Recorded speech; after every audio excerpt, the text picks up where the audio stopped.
Madame, Monsieur, bonsoir. Cap sur le Moyen-Orient dans cet épisode de Questions d'actu ce soir. 103 jours de guerre. Hier, mardi, un hélicoptère américain tombe au-dessus du détroit d'Ormuz. Washington réplique par des frappes contre des positions iraniennes quelques heures plus tard. Les gardiens de la révolution annoncent des attaques contre des cibles américaines au Bahreïn, au Koweït et en Jordanie. En parallèle, les systèmes de défense aérienne s'activent dans plusieurs capitales du Golfe pendant que les marchés pétroliers repartent à la hausse. Le Moyen-Orient retrouve soudainement ce vieux réflexe de regarder le ciel avant de regarder les marchés. Le plus troublant dans cette séquence, c'est le contraste entre la gravité des événements et la banalisation du discours politique. Pourtant, lorsqu'un Apache américain chute près d'Ormuz, ce n'est jamais un simple fait divers militaire. Et d'ailleurs, quelques explosions dans cette zone suffisent à faire grimper les cours du brut et à rappeler que la stabilité mondiale dépend encore de quelques kilomètres d'eau sous tension et sous contrôle des gardiens de la Révolution surtout. Le problème, c'est que cette confrontation transforme progressivement les pays du Golfe en zone d'exposition permanente. Du coup, ces États deviennent les premiers amortisseurs d'un affrontement qui dépasse souvent ces États mêmes. Mais ce n'est pas pour autant qu'ils cessent d'investir, que ce soit dans les infrastructures, dans la finance, toujours dans le tourisme ou encore l'intelligence artificielle. Pendant ce temps, le Liban, lui, continue de s'enfoncer dans la violence. Les bombardements israéliens se poursuivent au sud du pays. Et il faut le dire, chaque front régional aujourd'hui semble connecté à un autre. Le point sur la situation en compagnie de nos consultants. Bonsoir Hicham Ben Saïd Alaoui. Bonsoir, merci beaucoup pour l'invitation. Merci à vous de l'accepter. Je rappelle que vous êtes fondateur et gérant d'HBA Consulting. Nous avons également avec nous l'expert en relations internationales, Hafed Boutaleb. Bonsoir Hafed. Bonsoir, merci pour l'invitation. Et bienvenue, bien marhaba bik ma'ana. Toujours un plaisir de vous accueillir et toujours un plaisir aussi d'accueillir le senior analyste Afrique et Moyen-Orient, Anas Abdoun. Bonsoir et bienvenue à vous également. Bonsoir, merci pour l'invitation. Messieurs, on va commencer par le dernier post du président américain sur son réseau social Truth Social, Donald Trump, qui déclare que l'Iran n'est que parole et pas d'action. La brute du Moyen-Orient est morte. Ils ont pris trop de temps pour négocier un accord qui aurait été formidable pour eux. Maintenant, ils vont devoir payer le prix. Commentaire, messieurs, qui veut prendre le lead? Hafed Boutaleb. Eh bien, c'est vrai que c'est un tweet qui est en contradiction avec ceux d'hier, ceux d'avant-hier, mais de dire, ça fait 2 mois, 103 jours que ce conflit continue, et depuis le début, il y a une confusion. Cela étant dit, c'est vrai que les Iraniens ont été sévèrement impactés par les attaques américaines. Il est difficile de savoir exactement le niveau d'impact, l'ampleur de la destruction, parce que le pays est sous blackout médiatique depuis janvier 2026. Des régions entières sont coupées d'Internet et il y a la répression des gardiens de la Révolution qui continue en dépit de la guerre. Donc c'est très difficile de savoir exactement à quel niveau les Iraniens sont en termes de résilience, véritablement. Mais il est sûr que cette salve d'attaque qui n'a pas eu de cesse depuis mars 2026 a porté un coup sévère à l'arsenal iranien, sans nul doute. Maintenant, les Iraniens négocient, les Américains négocient, c'est des allées et venues. Le problème de cette guerre, c'est qu'elle ne se traduit plus aujourd'hui sur le terrain. Il y a eu un incident hier, un avion, un Apache, mais ce ne sont pas des incidents qui correspondent à la cadence de celle d'une guerre. Nous ne sommes pas dans une cadence de guerre. Il y a un cessez-le-feu depuis début avril. Nous ne sommes pas dans la cadence du début de la guerre. Parce qu'au début de la guerre, les premières semaines après ce 28 février, date à laquelle les Israéliens et les Américains ont commencé à bombarder l'Iran, il y a eu des avions américains qui ont été ciblés, que ce soit surtout au début dans les bases américaines au Middle East, que ce soit au Bahreïn, au Koweït, en Arabie Saoudite. Rappelez-vous aussi ces radars américains qui ont été ciblés, qui ont été pour la plupart endommagés, voire détruits. Et puis maintenant, on voit que les hostilités, comme le début de cette guerre, ont repris. Et sont peut-être en train de reprendre. Ce que je veux vous dire, même au départ de la guerre, ce n'est pas une guerre où il y a une confrontation directe. C'est une guerre qui s'est déroulée par frappe, donc de part et d'autre. Il y a eu essentiellement, ça s'est déroulé dans les couloirs, dans les salons à Islamabad, lors des négociations entre les délégations. Ça s'est déroulé sur le terrain des réseaux sociaux, sur les terrains médiatiques. On a très peu d'images. Ce n'est pas la même couverture médiatique que la guerre en Ukraine, où il y a une confrontation directe. Parce que là, il faut le dire, les Iraniens sont sur le terrain de la guerre asymétrique. Donc il n'y a pas de confrontation directe, ce qui fait que la guerre se déroule surtout sur les réseaux sociaux. Donc on a... En parlant de réseaux sociaux, parce que vous avez parlé de tweets, ce n'était pas un tweet, effectivement, c'était sur son réseau social. Truth Social, Truth Social, mais ça a été repris dans un tweet de la Maison-Blanche. Donc vous n'avez pas complètement tort. Effectivement, c'est un tweet aussi, mais cette fois de la Maison-Blanche, qui reprend souvent d'ailleurs les publications du président américain sur son réseau social. Bref, je voudrais continuer le tour de table sur ce poste du président américain Donald Trump. Hicham Saïd Alaoui. Sur la forme, je ne suis pas surpris malheureusement, mais ce n'est pas tout à fait le style de communication qui me siérait le plus. Après, je ne suis personne, mais c'est juste mon opinion. Je ne pense pas qu'il soit très opportun, en parlant d'un pays millénaire, de parler de brut, par exemple, de pays de mort, lorsqu'on met 2 points d'exclamation, puis 3 points d'exclamation. Je ne suis pas sûr qu'il y ait une valeur ajoutée intellectuelle extrêmement avantageuse. En revanche, ce qui me chagrine le plus, c'est que le conflit a plus de 100 ans. 100 jours, pardon. Vous voyez le lapsus. Oui, bah, ça dure, c'est que ça dure. Ouais, c'est vrai qu'il a plus de 100 ans. Et si on revient à Esther, d'ailleurs, c'était à l'origine de Pessah, ça a commencé en Iran. C'était une coïncidence. On fêtait Pessah et il y avait le début de la guerre en Iran. Jamais de coïncidence, que des concordances temporelles. Temporelles, tout à fait. Je suis quand même très surpris également parce que pour beaucoup d'observateurs, le conflit allait prendre 1 semaine, 10 jours, 15 jours. Le fait qu'on parle encore au futur, ils vont devoir payer le prix, alors qu'on est à plus de 100 jours, c'est forcément quelque chose qui peut poser la question, ça s'arrête quand en fait? Et donc là, pour beaucoup d'observateurs qui voyaient ça comme quelque chose qui allait passer par perte et profit et un conflit qui n'allait pas s'enliser, là, je ne sais pas qui est en train de s'enliser et je ne sais pas qui a le plus perdu en termes de visibilité, en termes de positionnement, en termes d'image, dans l'équation. Parce que d'un côté, vous avez l'Iran, où vous avez des chiffres macroéconomiques catastrophiques. L'inflation est à 70%, c'est rien que le fait de l'imaginer. La décroissance, elle est quasiment de moins 10%. C'est catastrophique. Et pourtant, elle tourne, comme dirait l'autre. Pourtant, le pays tient. Et mais cette résilience, ils la doivent aussi à des années d'embargo, à des années de sanctions occidentales. Donc, ça ne change pas réellement grand-chose au quotidien des Iraniens. Tout à fait. Contrairement au reste du monde, à cause de cette inflation galopante, notamment avec le blocage par les Iraniens en un premier temps du détroit d'Ormuz et puis aussi par les Américains aujourd'hui. C'est pour ça que moi je suis un peu surpris. Alors, soit c'est un conflit qui va être réglé, allez, la semaine prochaine. Mais si on en vient encore à faire des déclarations d'intention, ils vont devoir payer le prix. C'est pas forcément quelque chose qui renvoie une image de crédibilité XXL telle qu'on l'a connue de l'administration. Donc là, de ce point de vue-là, c'est très surprenant pour moi. Hicham Saïd, qui écrit réellement aujourd'hui les règles du jeu? Est-ce que ce sont les Iraniens? Est-ce que ce sont les Américains? Qui le fait aujourd'hui? Moi, je pense que c'était beaucoup plus binaire dans la tête des belligérants au début. Ça l'est beaucoup, beaucoup moins aujourd'hui. Il était question de 21 miles. Il y avait des études qui disaient que c'est les 21 miles, c'est-à-dire la superficie du détroit d'Ormuz, les plus impactants, les plus importants au monde. Je pense qu'en termes d'impact et de projection, je suis sûr que beaucoup d'observateurs, y compris qui étaient dans le cœur du réacteur, ne s'attendaient pas à une gestion de ce type-là. Je ne dirais pas que ça a été pris à la légère, mais il y a beaucoup, beaucoup de conséquences et beaucoup de sous-jacents qui a peut-être un peu été pris de manière légèrement désinvolte. Et du coup, quand on n'a pas étudié en amont 200 ou 300% des potentiels impacts, ça peut donner une situation telle que celle-ci qui ne profite à personne. 20% du pétrole mondial passe par le détroit d'Ormuz, 11% du trafic commercial mondial. Oui. Au passé, avant le 28 février. Tout à fait. Même les pays qui devraient en profiter parce qu'il y a une inflation des prix du pétrole, n'en profitent pas parce qu'il y a des difficultés d'approvisionnement. Il y a 3 jours, le Brent était à 95 $ à peu près le baril. Il était question au début, dans un scénario catastrophe qui passe à 150 $, mais il n'est jamais arrivé à 150 $. Ouais. Il devrait se positionner autour des 120 $, mais il y a une baisse des volumes, il y a des difficultés d'approvisionnement. En fait, quand on fait l'équation, ça ne profite à personne. Très macroéconomiquement, et je conclurai là-dessus, vous avez le PIB des Émirats arabes unis qui a été révisé en termes de croissance de 5 à 3,1%, c'est pas neutre, et celui de l'Arabie saoudite de 3,1% à 2%. Le PIB du Qatar est estimé à quasiment moins 9%, le PIB du Koweït est estimé en décroissance.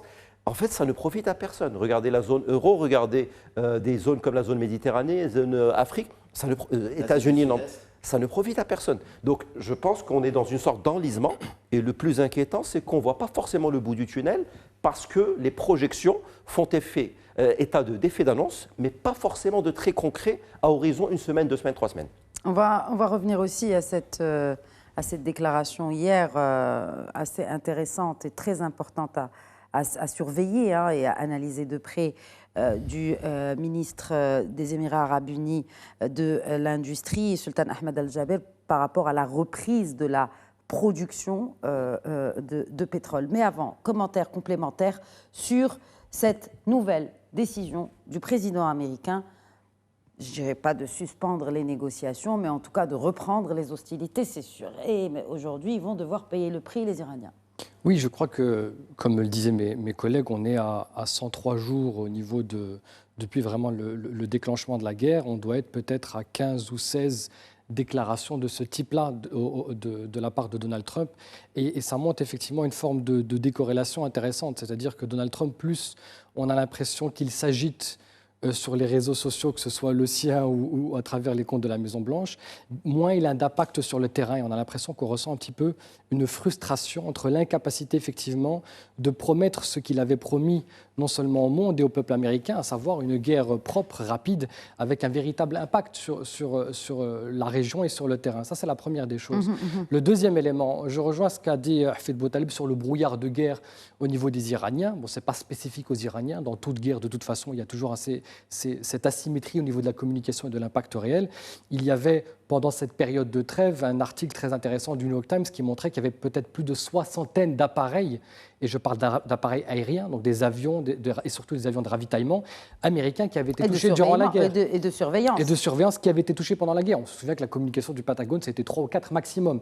Et donc cette asymétrie de l'information et dans le brouillard de guerre, en réalité, elle est des deux côtés. On verra véritablement la véritable conséquence des impacts militaires après la guerre. Le troisième point, quand on parle de trêve, il faut bien comprendre qu'en réalité, il ne faut pas avoir une approche je dirais au niveau du Golfe ou du Golfe Persique. En réalité, la trêve a très peu fonctionné. C'est simplement le théâtre militaire qui s'est déplacé. Il s'est déplacé notamment au Liban. Oui. C'est-à-dire qu'au moment où il y avait un petit peu une forme de diplomatie qui semblait prendre le dessus, notamment à travers les négociations entre les États-Unis et l'Iran, à travers la diplomatie notamment omanaise et pakistanaise, eh bien on a vu, comme par hasard, peut-être il y a toujours une corrélation, une recrudescence des activités militaires israéliennes, non seulement au sud du Liban, mais là on est arrivé carrément à Beyrouth et on a l'impression véritablement qu'on n'est plus dans une guerre ciblée contre le Hezbollah, mais on est effectivement une guerre contre le Liban et les Libanais et les Libanaises. Et donc c'est la véritable problématique, c'est qu'on a effectivement... Il y a un autre contexte. Oui. Il y a un autre contexte. C'est après la mort de l'ayatollah qui a été tué par des frappes américaines, rappelons-le, au lendemain. Donc c'était le 1er. Oui, il y avait l'entrée du Hezbollah au niveau de... Le Hezbollah a répliqué en attaquant des cibles en Israël. Et c'est là où Israël, effectivement... Une trêve qui n'avait jamais été respectée pendant il y avait plus d'une centaine de... Bon. Mais en tout cas, ils sont passés à la vitesse supérieure. Oui, non, cela ne fait aucun doute. Mais c'est la raison pour laquelle... plus à cette zone tampon. On voit que les Israéliens commencent à avancer sur le territoire libanais. Commentaire justement sur le Liban avec vous. Oui, c'est là le point important, c'est qu'en fait, on était il y a quelques semaines sur un type d'accord où on touchait presque du doigt un fameux accord entre les États-Unis et l'Iran, et le point finalement sur lequel on n'arrivait pas à se mettre d'accord, parce que le contrôle du détroit d'Ormuz, là tout le monde est d'accord. De facto, c'est les Iraniens qui le contrôlent. Même les Américains ne le contestent plus. Je veux dire, ils ont un contrôle factuel que tout le monde reconnaît au niveau du transit et du commerce international. Les Saoudiens, les Omanais, les Qataris, quand ils veulent faire passer des méthaniers pour exporter du GNL, tout le monde collabore avec les Iraniens. Donc ça, c'est acté. Le vrai point de problème, c'est-à-dire qu'ils avaient réussi effectivement à entamer peut-être des négociations long terme sur le nucléaire, mais le vrai point qu'intéressait les Iraniens, en fait, ils se sont rendus compte qu'ils avaient là un point d'accroche au niveau de l'administration américaine peut-être beaucoup plus important que le nucléaire. Et donc là, ils veulent utiliser effectivement cette emprise pour négocier notamment la levée des sanctions. Et il semblerait que les Américains étaient prêts à donner la levée des sanctions, mais ce qu'ils voulaient faire, effectivement, c'est séparer, si vous voulez, la situation entre Israël et le Liban avec l'Iran. Ce pourquoi les Iraniens, c'est absolument impossible, parce que d'une part, les Libanais, ou tout du moins le Hezbollah, a rejoint, si vous voulez, l'axe de la résistance et la guerre pour effectivement aider les Iraniens. Et donc, du coup, le Hezbollah est en porte-à-faux par rapport aux Libanais, aux Libanaises sur cet acte-là, premièrement. Et puis, deuxièmement, c'est les Iraniens lâchent le Hezbollah maintenant, c'est-à-dire toute leur politique régionale vis-à-vis des proxys ne fonctionne plus. Parce que tout le monde dit. Il n'y a plus réellement de proxy. En tout cas, les seuls qui restent, c'est-à-dire le Hezbollah et les Houthis, ont un point intéressant. C'est-à-dire, s'ils lâchent le Hezbollah, les Houthis finalement ne pourront pas suivre parce qu'on verra, il y aura cette idée que les Iraniens, dans des points cruciaux de négociation, lâchent les proxys. Donc c'est la raison, c'est à mon avis le point de blocage principal. Et Israël le sait et en joue objectivement. D'abord, un point sur la situation. On en est où côté territoire et avancée de Tsahal au Liban? Alors, la question à soulever, c'est que ce territoire-là, qui est aujourd'hui occupé par les Israéliens, était censé être le mieux équipé depuis 25 ans par le Hezbollah pour pouvoir résister contre une incursion potentielle israélienne. On se souvient de ce qui s'est passé en 2006. Et donc, ce que l'on constate, c'est qu'entre 2006 et 2025, ou plutôt 2006 et 2026, ceux qui ont tiré les leçons de la guerre de 2006, qui ont mieux étudié ce territoire, c'est l'armée israélienne. Ce n'est pas le Hezbollah qui était stationné sur place et qui aujourd'hui a reculé et ne pourra pas reprendre ces territoires du fait de la différence considérable entre l'armée et les armes, le matériel à disposition du Hezbollah et l'armée israélienne. Est-ce que vous pensez que l'armée israélienne peut se retirer et donner le contrôle à l'armée libanaise? Alors, moi je pense très honnêtement que ce n'est pas possible du fait de la nature de la coalition au pouvoir en Israël. Tant qu'il y a un gouvernement mené par Benjamin Netanyahu et l'extrême droite israélienne, ils ne se retireront pas du Sud-Liban parce que c'est ce qu'on appelle un suicide politique. Il faut rappeler que ces partis politiques-là se sont construits essentiellement sur ce genre de récits interprétés à leur manière. Le fait que la gauche israélienne ait abandonné le Sud-Liban et elle l'a payé électoralement très lourd, le fait des concessions accordées aux Palestiniens par la gauche israélienne, et ainsi de suite. Ils se sont construits sur ce récit-là. Ils ne vont pas aujourd'hui aller mimer l'attitude de ces partis de gauche et au risque de s'anéantir politiquement. Donc en fait, ce que vous dites, c'est que les bombardements dans le sud-Liban et l'avancée des troupes israéliennes dans le pays, voilà, c'est un peu une campagne électorale avant l'heure pour Benjamin Netanyahou. Oui. Et coloniale aussi. Tout à fait. Et la question, l'attitude du Hezbollah soulève un certain nombre de questions. Pourquoi ? Parce que, par exemple, on parlait de guerre asymétrique avec l'Iran, qui est un pays de 90 millions d'habitants, qui a une armée conventionnelle, en bonne et due forme, qui a d'autres armées et des milices parallèles, mais ils ne vont pas dans la confrontation directe avec les États-Unis parce qu'ils pensent, les dirigeants iraniens pensent à leur survie politique. En revanche, ce qui est curieux, c'est de voir qu'une milice incarnant une sous-section de l'islam qui lui-même est une des 17 confessions libanaises, cette milice-là, au lieu d'adopter aussi les techniques de guerre asymétrique, va dans une confrontation directe avec une des armées les plus puissantes de la région. Et ça, c'est un point d'interrogation que personnellement, je n'arrive pas à comprendre. Le Hezbollah aurait pu prédire cette situation-là. Aujourd'hui, concrètement, nous sommes devant le Sud-Liban a été indirectement, ou peut-être même involontairement ou volontairement, comment le savoir, sacrifié par le Hezbollah pour des représailles, pour venger la mort de Ali Khamenei, qui aujourd'hui appartient définitivement au passé. Tout le monde l'a déjà oublié, tout le monde ne parle que du nouveau guide suprême. Le prix à payer aura été le Sud-Liban. Et ça, c'est un prix trop cher que seul le Hezbollah, malheureusement, doit assumer. Ce coup-là ne peut être assumé que par le Hezbollah. Et la coalition au pouvoir à Beyrouth est en grande difficulté. Il n'y a qu'à entendre Youssef Raji, aujourd'hui à l'Assemblée nationale en France, dire que la seule armée légitime, c'est l'armée libanaise, c'est normal. Aujourd'hui, le Hezbollah paye le prix de cette armée parallèle. C'est l'armée au Liban, c'est l'armée libanaise. Et aujourd'hui, le Liban paye le prix de cette milice qu'est le Hezbollah. Mais est-ce que le Liban ne paye pas le prix aussi du refus des Iraniens, des exigences de Trump? Est-ce que finalement, ce n'est pas exactement ce que désire le président américain? D'où ce tweet dont nous avons discuté un peu plus tôt. Alors, c'est vrai que l'histoire a montré que la paix séparée était quasiment impossible au Moyen-Orient. Les conflits sont trop interdépendants et durent depuis trop longtemps pour pouvoir solder un conflit et ne pas en solder un autre. Seulement, concrètement, aujourd'hui, les combats dans le Sud-Liban sont artificiels. Parce qu'on sait très bien que le Hezbollah n'a plus de force de frappe. Les Israéliens profitent de certaines attaques limitées de Hezbollah, de certains lancements de roquettes, pour justifier une invasion de full-scale invasion, donc une invasion à grande échelle. Et ça, c'est justement ce qui interroge sur la posture du Hezbollah. Pourquoi continuer à lancer des roquettes? Pourquoi continuer à confronter alors qu'il recule depuis 2-3 mois? C'est ça la vraie question.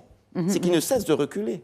Alors l'autre question aussi, c'est sur les pays du Golfe, mais peut-être un commentaire, Anas Abdoun, sur est-ce qu'il y a encore un risque d'escalade? Est-ce que la négociation a réellement échoué? La diplomatie ne peut plus désamorcer ce conflit?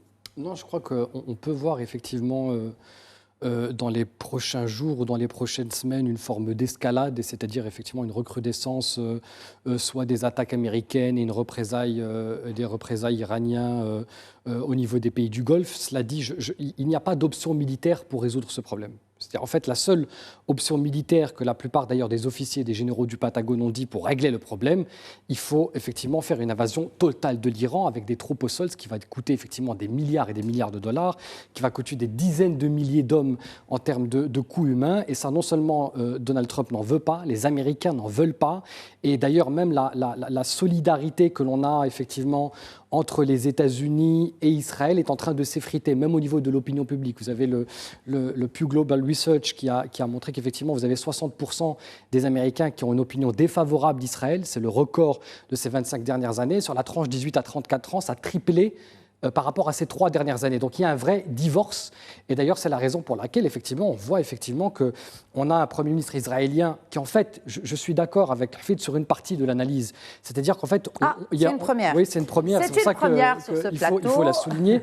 Il n'y a pas dans la volonté d'Israéliens d'aller frapper le Hezbollah ou d'aller répondre à une menace du Hezbollah. Ce qu'en fait, les Israéliens tentent de faire sur le théâtre libanais, c'est d'aller provoquer les Iraniens pour les ramener sur le conflit et ensuite mettre en porte-à-faux les négociations, notamment au Liban, et c'est ce qui a été fait, effectivement. Ils ont répliqué sur une tentative de lancement balistique, mais l'idée, effectivement, c'est toujours de mettre en difficulté la position de l'administration Trump de négocier avec les Iraniens, et c'est la raison aussi pour laquelle on a vu, effectivement, ces derniers jours, le groupe effectivement de renseignement qui est lié au Pentagone, donc ceux de l'armée américaine, dire qu'il y avait des activités de plus en plus offensives au niveau de l'espionnage israélien auprès des États-Unis. Il y avait une tentative notamment, c'est les Américains qui disent, ça a été reporté par vos homologues du New York Times, de mettre sur écoute notamment Witkoff pour savoir quelle va être la position des États-Unis. Et donc on voit là qu'il y a une divergence stratégique objective entre les Américains qui veulent sortir du conflit. Witkoff, il y a d'autres rumeurs aussi sur la présence du renseignement israélien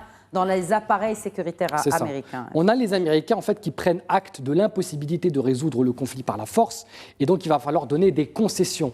L'objectif est de donner des concessions aux Iraniens sans passer finalement pour le perdant, surtout à l'approche des midterms. C'est là l'objectif de Donald Trump, et en même temps, c'est la raison pour laquelle on a vu aussi Donald Trump être une pression à Benjamin Netanyahou sur sa volonté d'être de plus en plus offensif au Liban. Et Benjamin Netanyahou lui-même, et je rejoins aussi ce qui a été dit, c'est que d'un côté, il a la pression de l'administration américaine et de l'autre, il a la pression de son opposition qui dit « tu te couches devant Donald Trump ». Sauf que, parce qu'il y a un double discours, il faut bien le comprendre, il y a le discours de Benjamin Netanyahou en anglais et celui qui tient en hébreu quand il dit on va aller au nord du fleuve Litanie parce que c'était la terre promise selon même Ben Gurion, c'est-à-dire ça appartient à l'État d'Israël.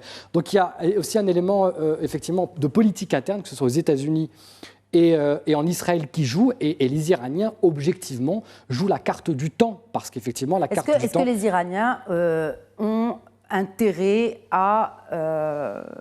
à cibler un appareil américain aujourd'hui? En d'autres termes, cet hélicoptère... Pardon ? Excusez-moi. Non, je vous en prie. Est-ce que c'est eux qui ont attaqué l'hélicoptère? C'est la question que posent les Iraniens. Est-ce que c'est eux qui auraient attaqué cet hélicoptère à Hafed Botan? On n'a aucun moyen de savoir. Encore une fois, c'est ce que disait Anas, brouillard de guerre. On n'a aucun moyen de savoir. On est très loin de comprendre ce qui se passe en Iran. Rappelez-vous de ce qui s'est passé à Gaza, le conflit le plus couvert au XXIe siècle, 200 ou 300 km², et puis à la fin, on a découvert qu'il y avait des bandes rivales qui se menaient la guerre pendant... On n'était pas au courant. 300 km² et on ne savait pas ça. Comment on va savoir de ce qui se passe sur 1 800 000 km² en un mois? On n'a aucune idée. Très bien. Alors, justement, et aujourd'hui, on le voit, Hicham El-Saïd Alaoui, Hormuz est plus qu'un détroit aujourd'hui. Et la prospérité ne protège plus des missiles. Alors là, c'est un débat très philosophique. Parce qu'il faudrait... c'est un débat philosophique, certes, mais c'est une réalité aujourd'hui. C'est-à-dire la prospérité des États du Golfe ne les protège plus des missiles iraniens. C'est un fait aujourd'hui. Qu'est-ce que j'entends par débat philosophique? C'est d'abord revenir à la notion même de prospérité. Qu'est-ce que la prospérité?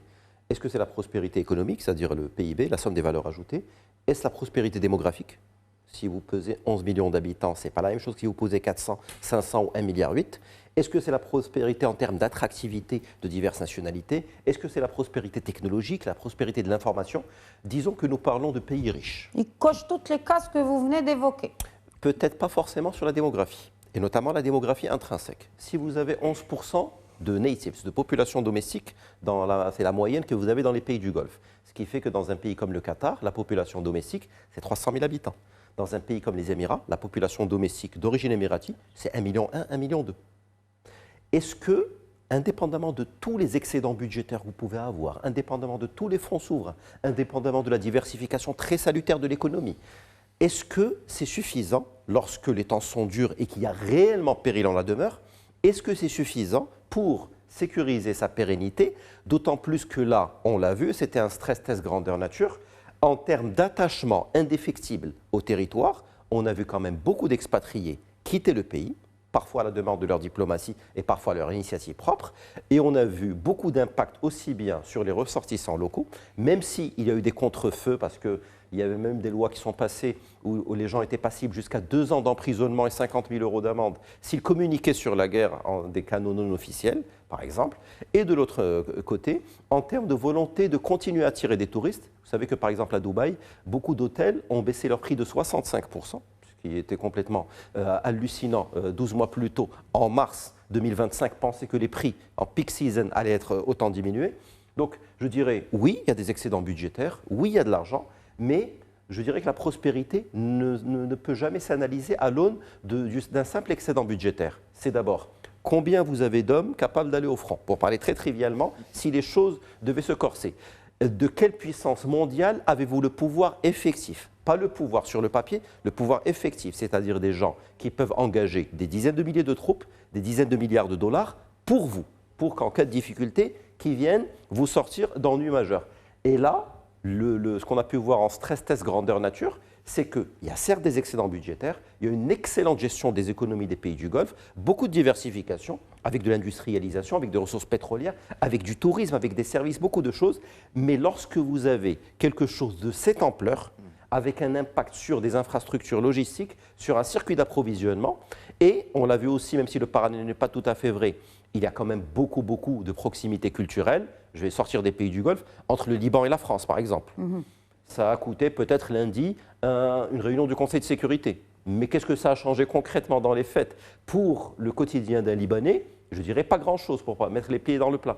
Et donc je dirais, oui, il y a de l'argent, mais est-ce que c'est suffisant? Absolument pas, lorsque les temps sont aussi durs et les situations sont aussi complexes. Donc là, je pense que c'est l'occasion de repenser certains business models et de repenser... Certaines alliances? Je pense que ça va au-delà des alliances. Il faut dire les choses loin de la philosophie. Est-ce qu'il faudrait revoir certaines alliances?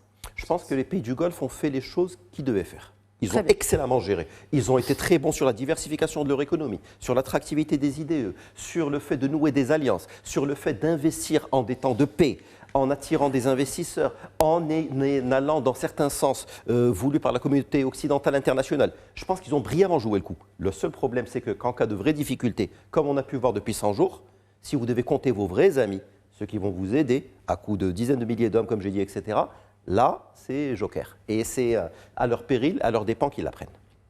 Alors, Anas Abdel. Oui, si je peux me permettre, effectivement, en fait, ce n'est pas quelque chose de nouveau. Les pays du Golfe, malheureusement, n'ont pas tous appris à la même période. Le premier qui a fait l'expérience, effectivement, que la puissance financière n'est pas une puissance politique et démographique, c'est le Koweït. C'est-à-dire, effectivement, la puissance financière, à un moment donné, pouvait leur donner l'illusion qu'ils pouvaient un petit peu challenger l'Irak. C'était ensuite le Qatar avec l'Arabie Saoudite et le blocus, et puis maintenant, c'est un petit peu le tour de tout le monde.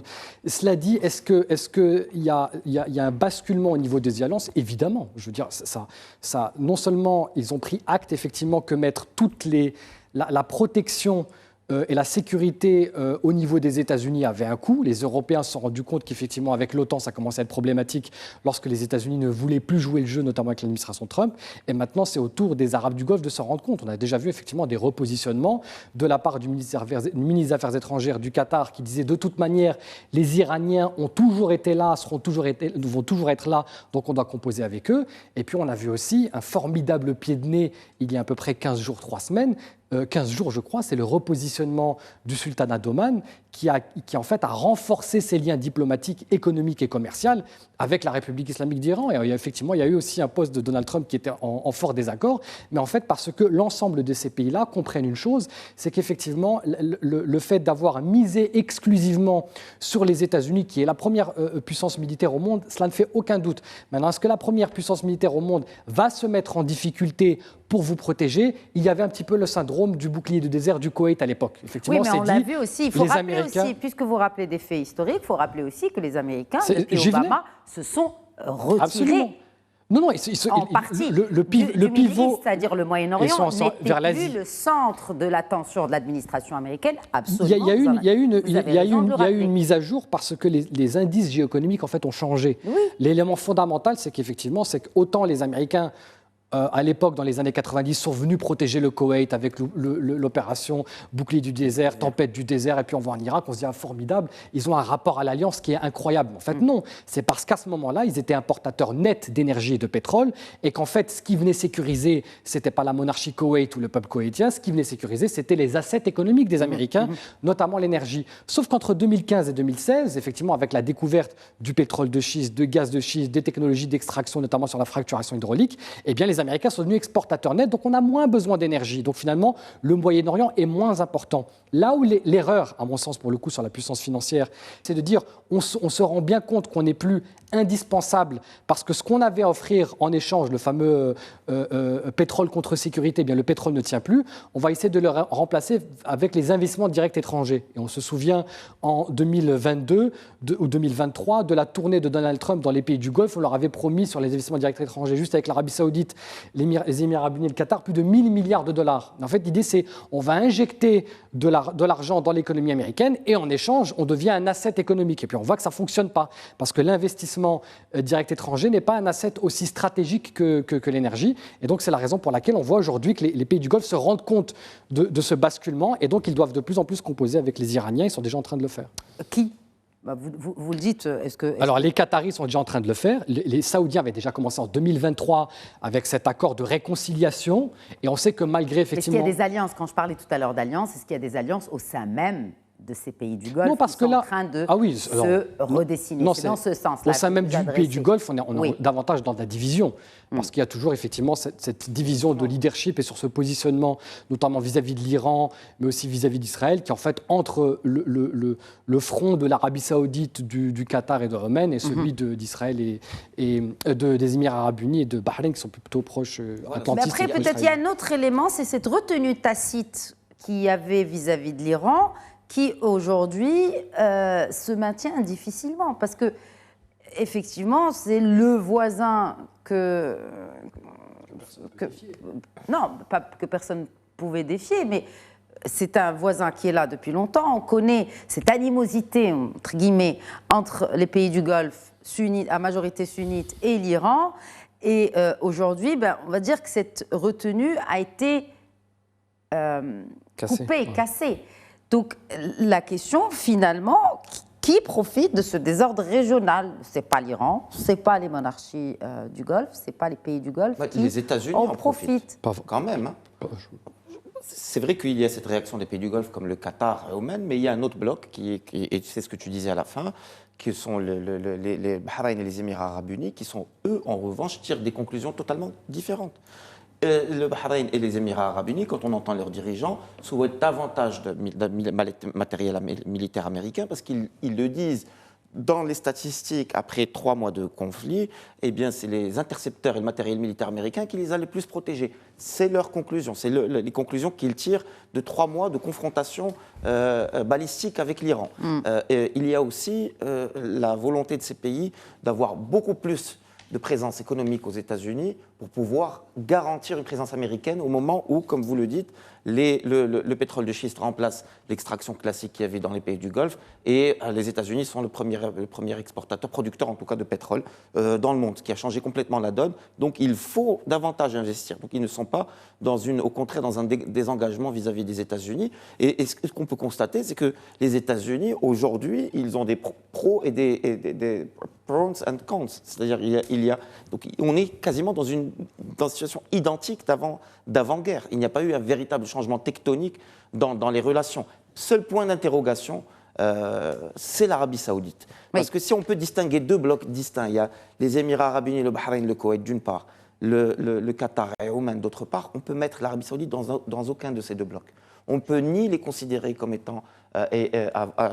ayant adopté la ligne qu'est celle du Qatar et de Oman, ni voir l'attitude de MBZ dans le comportement de MBS, de Mohammed Ben Salman. Donc il y a véritablement, au niveau de l'Arabie saoudite, un point d'interrogation. On sait qu'ils avaient apaisé la situation avec l'Iran, on sait qu'ils étaient en voie d'intégrer les accords d'Abraham à la veille du 7 octobre, donc ils cherchaient à apaiser avec leur entourage. Aujourd'hui, ce n'est plus du tout d'actualité. Ce n'est plus du tout d'actualité. Ils ont communiqué là-dessus de plusieurs manière très reprises. claire, Évidemment, ils ont clairement mis, comme le Maroc a déjà communiqué, que nous sommes pour les frontières de 67 et Sauf que la conditionnalité de la signature des accords d'Abraham, c'est la viabilité d'un État palestinien. Oui, c'est la différence. C'est ça. Donc, c'est la différence entre l'accord tripartite signé par le Maroc, les États-Unis et Israël et les accords d'Abraham. Stricto sensus. Voilà, absolument, stricto tout à fait. Sensus. Donc l'Arabie saoudite cherchait à apaiser avec son environnement immédiat, même avec les Houthis, on a vu une inflexion, et ainsi de suite. Donc aujourd'hui, point d'interrogation dans cette situation géopolitique qui visiblement n'avait pas été prévue par Riyad. Et nous sommes dans une adaptation par à-coup. Et on ne sait pas, seul le moyen terme et long terme peut nous dire si le positionnement saoudien aurait été cohérent avec la situation ou pas. L'Arabie saoudite qui a quand même été épargnée, hein, il faut le dire. Oui. L'Arabie saoudite n'a pas subi... n'a pas subi ce qu'a subi les Émirats arabes unis. De très loin. D'ailleurs, je l'évoquais tout à l'heure, c'est le ministre de l'Industrie, il est également président directeur général d'Abu Dhabi National Oil Company, Sultan Ahmed Al-Jaber, qui hier, pendant une interview, expliquait que selon les prévisions, même si la guerre venait à s'arrêter hier, eh bien, la production ne pourra réellement reprendre qu'au premier trimestre 2027. Donc là, on est en train de parler d'un prix du baril qui va se maintenir, corrigez-moi messieurs, autour de cette barre symbolique ou psychologique des $100 pour un bon moment. Là, on est en train de parler d'au moins un an. Tout dépend des stocks. Si la guerre venait à se terminer, je reprends les mots du président directeur général de la principale entreprise émirienne de pétrole. Si ça venait à se terminer aujourd'hui, la production reprendrait totalement d'ici premier trimestre 2027. Donc, ça veut dire qu'on va rester dans cette inflation. 6 mois. Oui, très Donc, nous dépendons aujourd'hui, le monde entier dépend de l'Iran. Peut-être pas le monde entier, parce que vous avez une puissance comme la Chine, par exemple, qui avait des réserves. Et ça a été prouvé par la suite. Bon, c'est pas une transparence. Il y a des réserves de pétrole ou là, elle a des réserves par rapport à ce... Parce que... Un stock stratégique. Oui, non, je sais. Mais est-ce qu'elle a... Parce que la Chine s'est dit profondément préoccupée par la situation au Moyen-Orient. C'était hier. Et appelle à stopper l'escalade de la situation. Oui, moi je pense qu'il faut plusieurs niveaux de lecture de ce type de déclaration. C'est aussi peut-être une manière un peu goguenarde de dire ça traîne alors qu'on nous avait promis une résolution rapide. Sortez les gros muscles et montrez-nous ce que vous savez faire. Peut-être qu'il y a peut-être le président américain s'était déplacé en Chine, rappelez-vous, il y a quelques semaines. En filigrane, il y a ce type de discours diplomatique et de bonne guerre. En tout cas, c'est mon interprétation qui n'engage que moi. Oui. Après, de l'autre côté, si vous voyez la situation actuelle, c'est vrai que pour le profane, le commun des mortels, là ça va faire peut-être sourire mon voisin, on a l'image depuis tout à l'heure. L'image du PC qui bug, et on a l'impression qu'en appuyant sur le bouton très fortement, il va redémarrer, tout va aller très vite, ça va durer 15 secondes. Non, c'est des outils de production autrement plus complexes, c'est des circuits, au-delà même des circuits industriels. C'est une confiance à reconstruire dans les marchés, parce que les marchés parfois peuvent être très friables, peuvent être très couards, et donc ils se disent, ça reprend, mais sommes-nous assez prudents ? Il vaut mieux attendre de voir ce que ça va donner. Projetons-nous. Est-ce qu'il y aurait une rechute? Est-ce qu'il y aurait une secousse tellurique complémentaire, etc.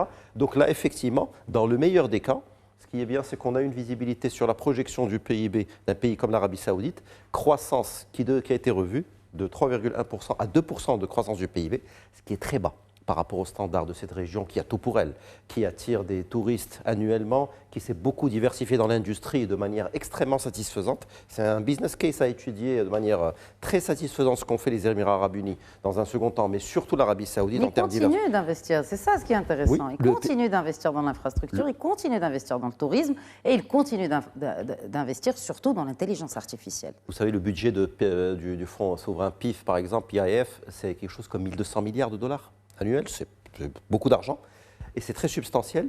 En revanche, je pense qu'ils ont été très, très inspirés de diversifier leur business model. Vous imaginez si on était resté sur le business model de certains de nos voisins où 97% des exportations, c'est du gaz.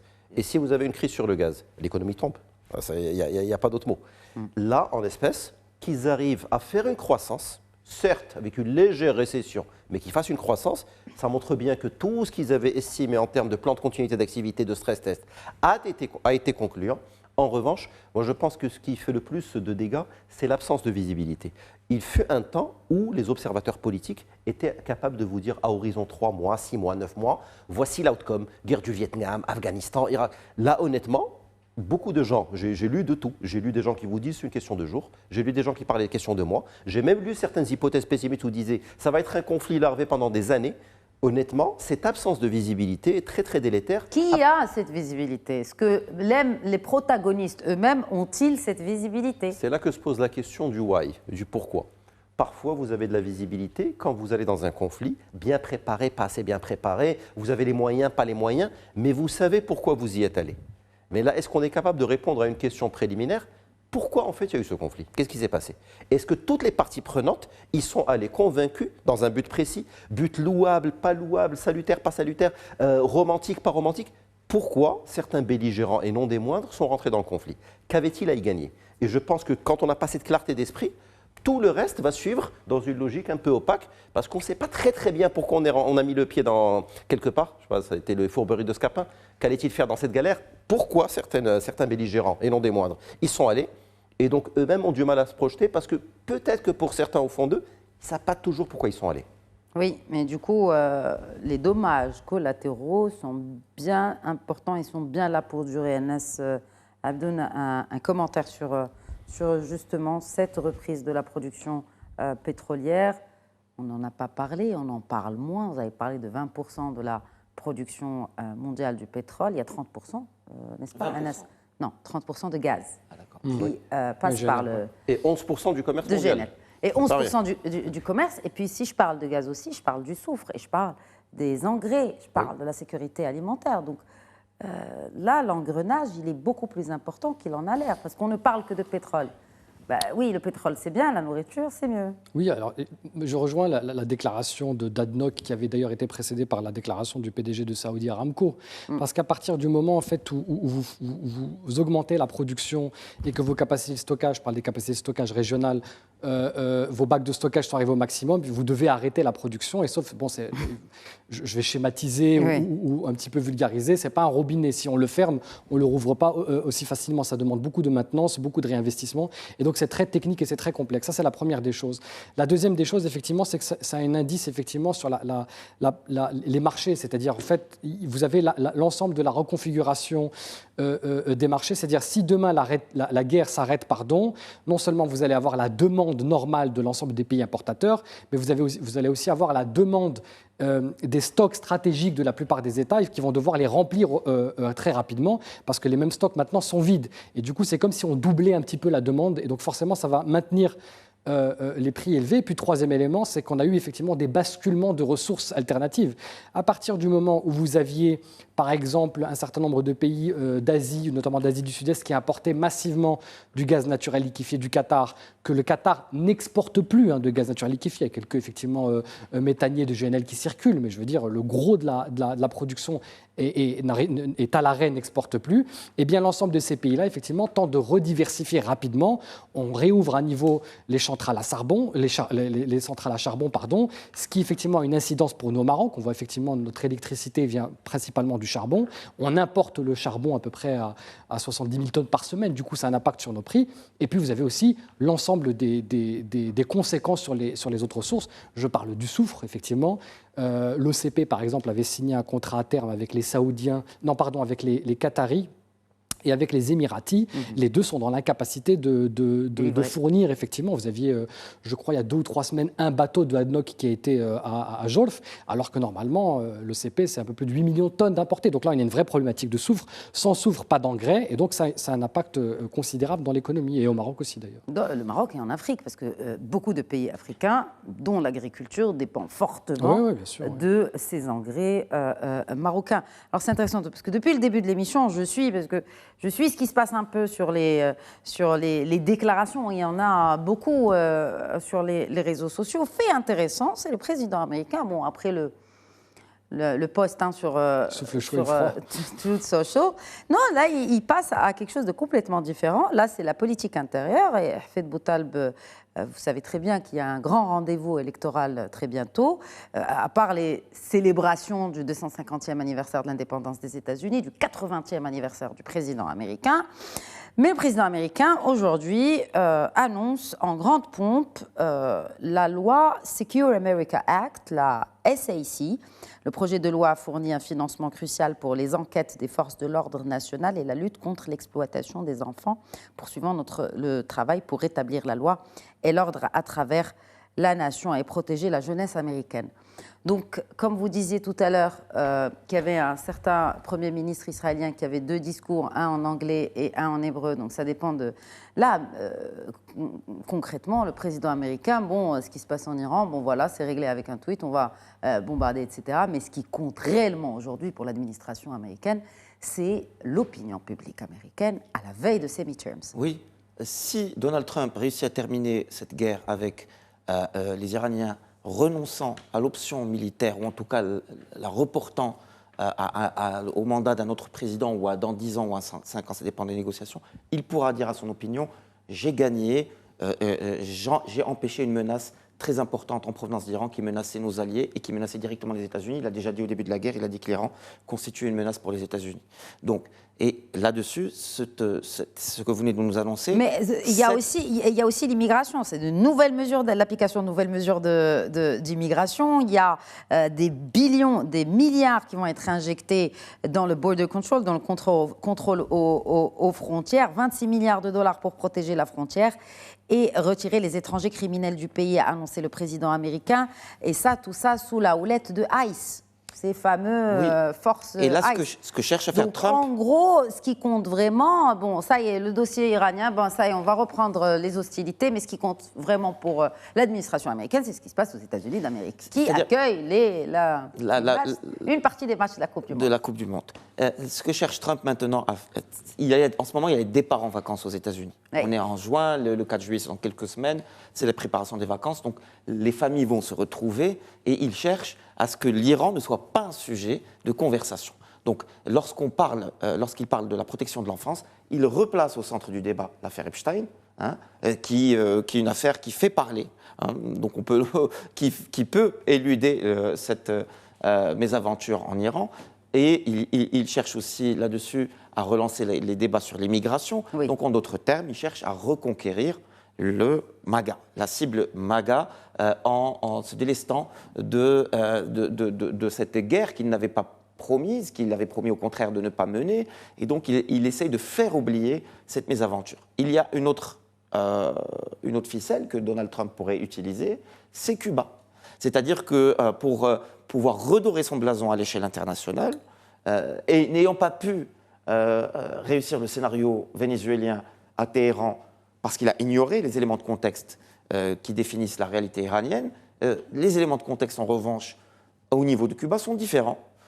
Ce n'est pas l'Iran, c'est un pays qui a longtemps été fasciné par les États-Unis, où il y a un tropisme américain considérable.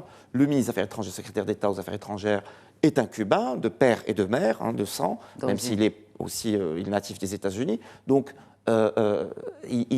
Cuba pourrait servir de on va dire, de théâtre pour l'administration américaine, pour pouvoir rétablir l'hégémonie américaine, en tout cas dans cet hémisphère ouest, et puis la légitimité aussi de l'action américaine dans cet hémisphère ouest qui compte autant pour Washington.